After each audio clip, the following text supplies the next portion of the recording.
Hey, what's up, animators? All right, welcome back to another free critique. This time we're going to do one with Jerome Kaunder.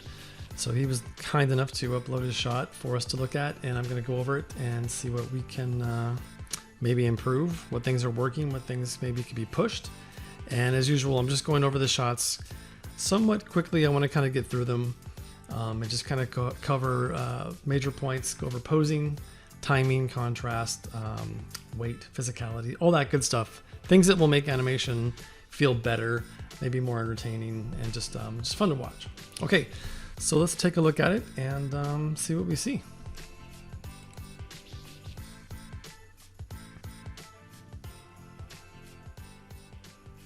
Okay, so this is obviously a martial arts shot, and these are pretty popular. It's good to work on mechanics anyway, so this is a good kind of shot to work on overall body mechanics and practicing getting weight into the character, just moving them convincingly and believably. And again, like I always talk about, is just entertain your audience, right? So what would make this entertaining, right? Okay, so first of all, I think there's some good stuff here, but I think overall there's a sense of believability that's lacking in the physics right now. So let's kind of go through it and kind of talk about some finer points.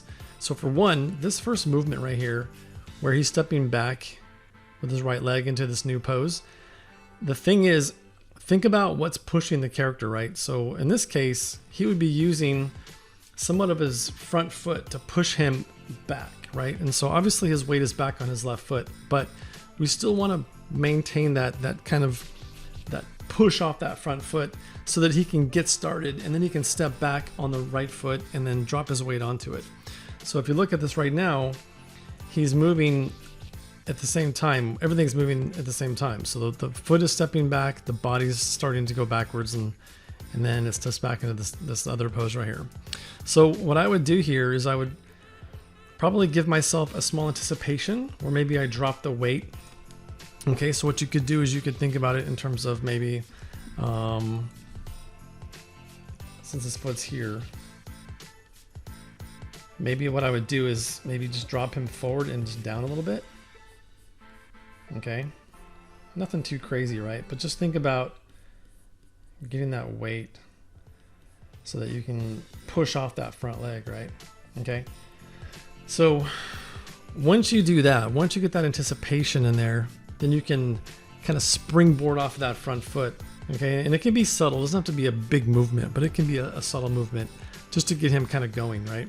Plus, the anticipation helps not only the physicality of it and the believability of the motion, but it lets the audience know what's happening, right? So we don't ever just want to kind of move into something. We kind of want to ease out. We want to create that sense of building effort through movement, through muscles, and then get going, okay? So once he gets going here, you want to make sure that you get the back foot there first, right? Because we don't want to get there at the same time the foot does, okay?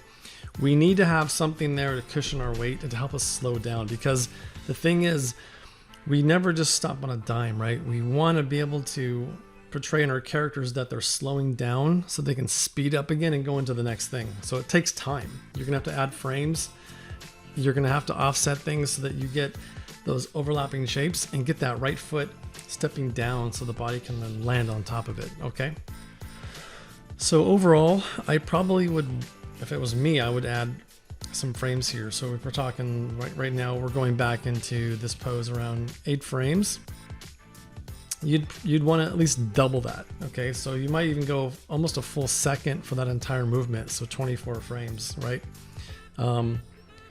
But again, really studying the physics here and thinking about what will give your character weight.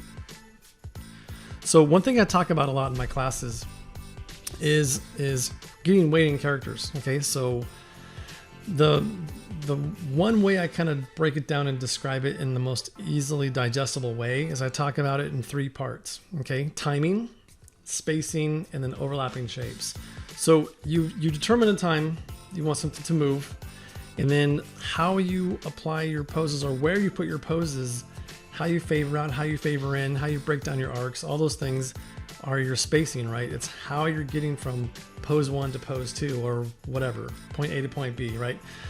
And then once you figure that out, you know, then you've got a pretty good sense of weight in your character. Now, you do that across multiple body parts and you're getting overlapping shapes, right? So for example, my core moves first, and then let's say my chest moves, and then my shoulder moves, then my upper arm moves, my lower arm, my wrist, my fingers. If you get a sense of breaking those joints across a movement, it's going to help with the weight, okay? Because obviously nothing moves at the same time, right? We're not mechanical beings. We're organic, we move that way, right? So you want to make sure that you're really thinking about the timing you're allowing for your movements, where you're putting the poses at, and then of course, overlapping those shapes, right? Getting overlap in the head, drag, all that stuff, okay? All right, moving on. So once he gets here, the thing you're not doing here, Jerome, is you're not holding this pose here, okay? You're getting to this frame right here around 8, and then you go right into this kick right here, okay? And so what you should at least do here is, like I said, get the foot here, drop him into this pose, maybe do a small like overshoot, settle, and then down up again, right? So I would put a down movement in there to kick off that foot, that front foot, and then go into the kick here, okay? Now, one thing I haven't talked about here is just posing. So one thing I always tell my students as well is make sure you're always thinking about curated poses. Like really think about the best way to portray what you're trying to portray, what you're trying to communicate. And how can you make that the most appealing thing possible, right? And that's always a challenge. It's a challenge for me. It's a challenge for all animators, right? We want to make sure that we're, you know, picking the best pose we can think of, trying to get inspired by the content or other content that's going to inspire what you're doing, right? And so really thinking about how you're portraying the character, you know. So if I look at this pose right here, for example, right now, we're pretty straight to camera here, down the middle of the torso into the head, and there's not much torque happening here, okay?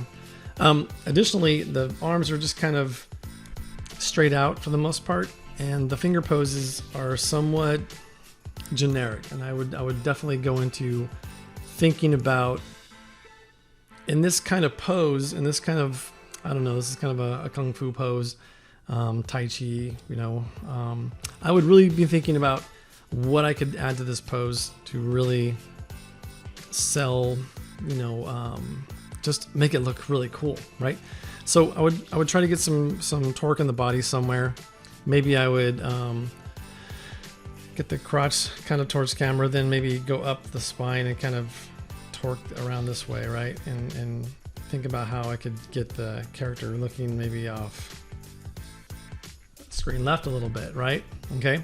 And then just creating that kind of torque in there, and then thinking about, you know, how you're portraying the rest of the body here and what you could do to really kind of get, just like I said, torque in the body, right? I want to get that weight in there and make it just look and feel interesting, you know? And so then maybe we could do a pose up here, like a palm up or something. Okay, but again, really thinking about how we're creating shapes in the body, right? And maybe this one is just back here in a fist or something. Okay, so just again, find reference or something. Find something that really speaks to you, that you think you could portray in the animation and really entertain your audience, right? Okay. Let's see here. So like right here, we have an opportunity here after the kick here to step down. What I would do here is I would put my left foot down, not behind me, right, but in front of me and a little bit closer to his center of mass, right? So I might think about this weight here, okay, and then doing something similar over here, okay? And just thinking about how that gives me room to torque around here and spin. So then what you could do is you put that foot down, and then what I would do is I would start to turn my body out of putting that foot down. I would already start leading the action with my upper body and my head, and let the feet come later. Okay, so get the body starting to torque around here. Get his center of mass low. If I look right here, I can already tell that he's off balance because his knee is almost laying down here, which means that you're pushing him away from camera and leaning him. So really think about where his center of mass is, like where is his pelvis compared to his feet. Keep all that stuff in mind because you want to make sure the character feels like they're in balance, And so you can keep him low here, right? And he can already be coming around the other side of this as you start to like bring this foot down through here. All right. And then using that upper body to really rotate the body around, right? Okay. So then you're kind of recovering up through here, which is good, but keep him, I would say, like, again, keep him low here. Okay.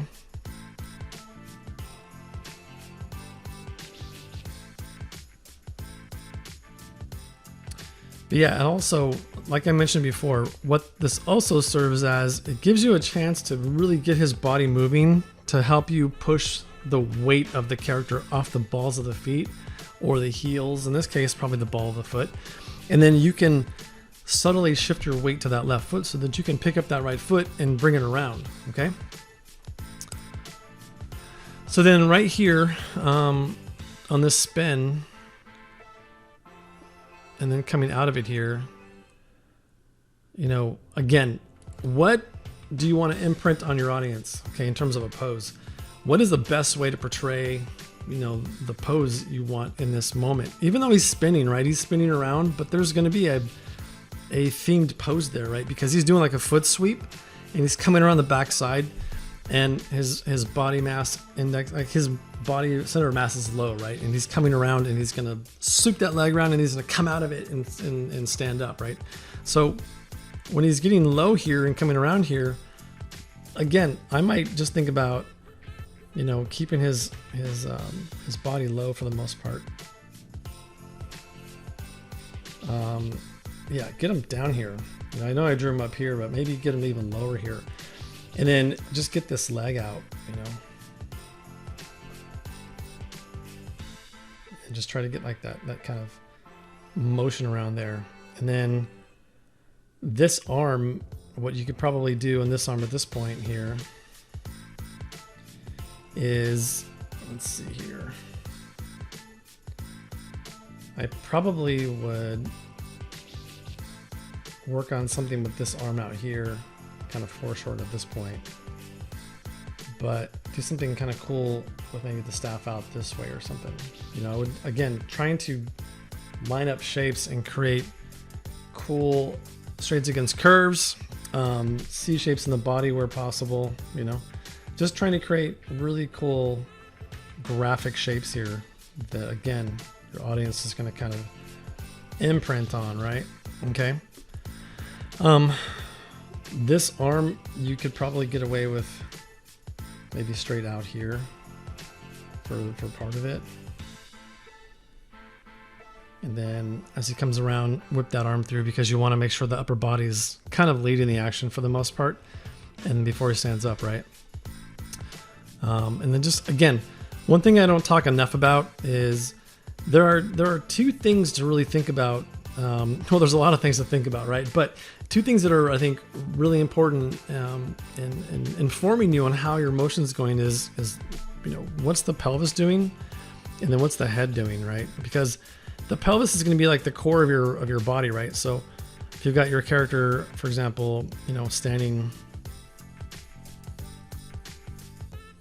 like this, for example, okay, and then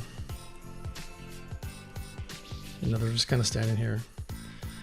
And then from here, they're going to go into some kind of movement, right? Anticipation, where maybe they drop their weight. Okay. And they're going to then jump off or something, right? And they're going to take off running.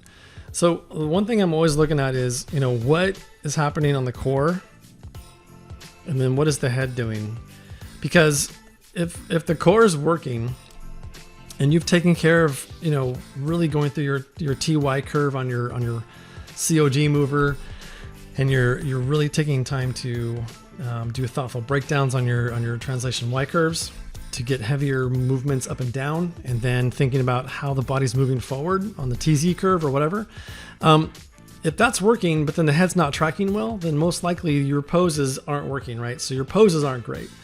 So you really got to be mindful of not only how the body's core movement is tracking through mechanics, but also how the poses are helping your head track, right? So if you watch any movie that's animated, that's done really well by professional animators, you'll see that it's really easy to track facial expressions. It's really easy to track characters and read what they're thinking, like read how they feel about stuff, right? And that's just because the poses are being done in a way that are thoughtful, that the animator wants the audience to make sure that they can read what's going on, okay? So that's really important to think about, because if you can go through your scene and you can scrub and you see your character's head kind of swinging around and kind of jerking back and forth or changing directions over one frame, then you've got a hiccup somewhere on a body mover or a channel or something. A lot of times you can go through the graph editor and look for those things, and you'll see little hiccups and things, and you can just go delete it or smooth it out, you know, not that big of a deal, but it's important to be mindful of it so that you can look for that kind of stuff, okay? Like here's a good example here. He's coming out of the spin. He does this kind of jump kind of kick here. If you look at the body kind of pushes over screen left and then comes back center, okay? So the body is causing the head to come around here, then the head goes backwards, over again, and then back. So it's clear to me that his head is not consistent over his center of mass, and the poses aren't supporting that, okay? So you want to make sure that you're really thinking about how those poses are all working together in harmony so that you get clean, clear movements just from a pose relationship standpoint. And then from there, you can go and you can break things down, get all your overlapping action, all that good stuff, okay? Okay, so this last movement here is a little unclear what's happening. It feels like he's kind of going into kind of a jump kick here, and then he's gonna land, okay?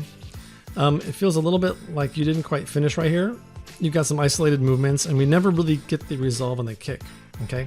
So what I would do personally is coming out of this spin is a good opportunity for him to really create torque and to create an anticipation pose where he's like nice and low here. And you can kind of see you're already kind of doing that, right? Where he's just kind of in this pose. We could probably bring his center of mass over a little bit more here, you know, and this foot's ready to kind of jump him up in the air and get him airborne, right? So once you're kind of there, again, watch your poses here though, okay, your arms. But once you're ready to come out of here, I would take this as an opportunity to jump him up, get him higher up. So even by like right here, I'd probably be in foot roll here at this point, and I would be going up, you know, okay? Getting him like really airborne there, okay? So once that happens, then you want to get him up in the air and you get that hang time, okay? So then you can get him like basically, you know, higher up in the air, okay? And then from here, you got this leg kicking out here. Maybe get one arm back here or something.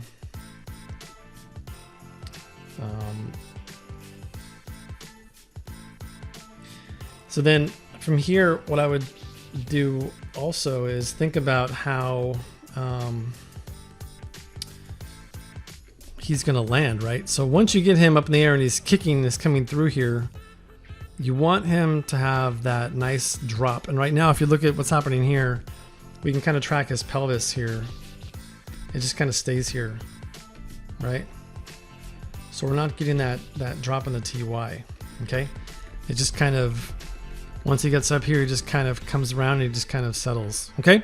So we don't really get that nice, that free fall out of the hang time and then to that kind of that sticky pose, right? Like that really graphic, really satisfying and heroic pose, Okay, so that's what I would be thinking about here, is coming around, really torquing through that kick. And again, watching your timing, you have probably too many frames here.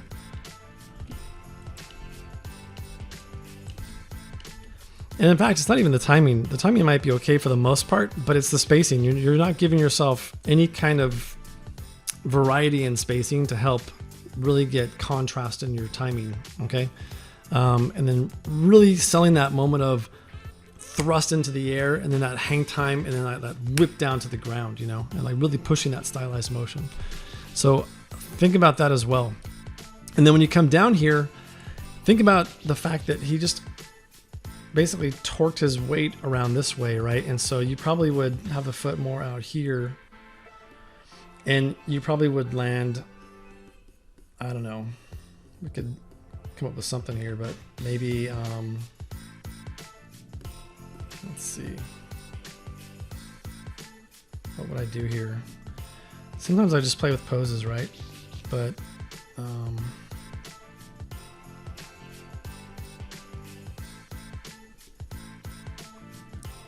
getting his center of mass here.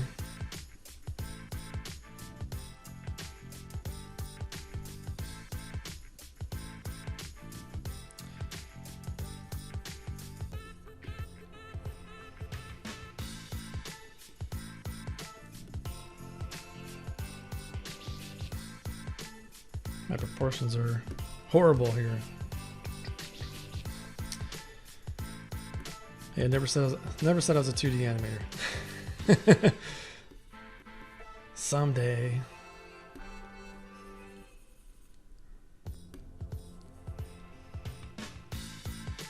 Let's see here. This way.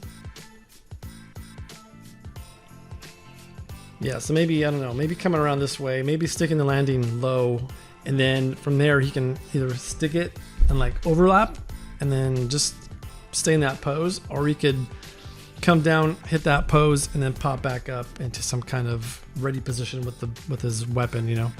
And so that's probably what I would do. I would shoot some kind of reference myself, just sitting here winging it. I would want to shoot something, or, you know, really think about what he's doing here and how I want to portray that landing. Okay.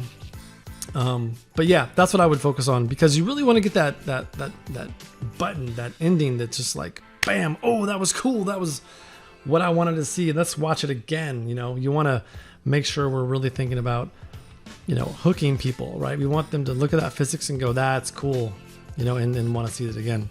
And so that's what I would focus on. And then once I got that all done and the body feels good, then you can start thinking about how the tail will whip around, and really take into consideration the wave principle, right? And how you can animate like a ribbon kind of thing, or a squirrel's tail, or a dog's tail, or a cat's tail, or in this case, like a monkey's tail. And how you would have the tail kind of do what it does because he's making it move, but also because of just sheer physics, the torque in the body spinning, hang time, things kind of like lofting and coming down and like whipping out of that motion, you know. That's really fun to do, but you want to have a solid foundation underneath it so that you can really accurately get that nice stylized motion on the tail and make it feel really cool. Okay. There's a book by Preston Blair. I think it's called Cartoon Animation.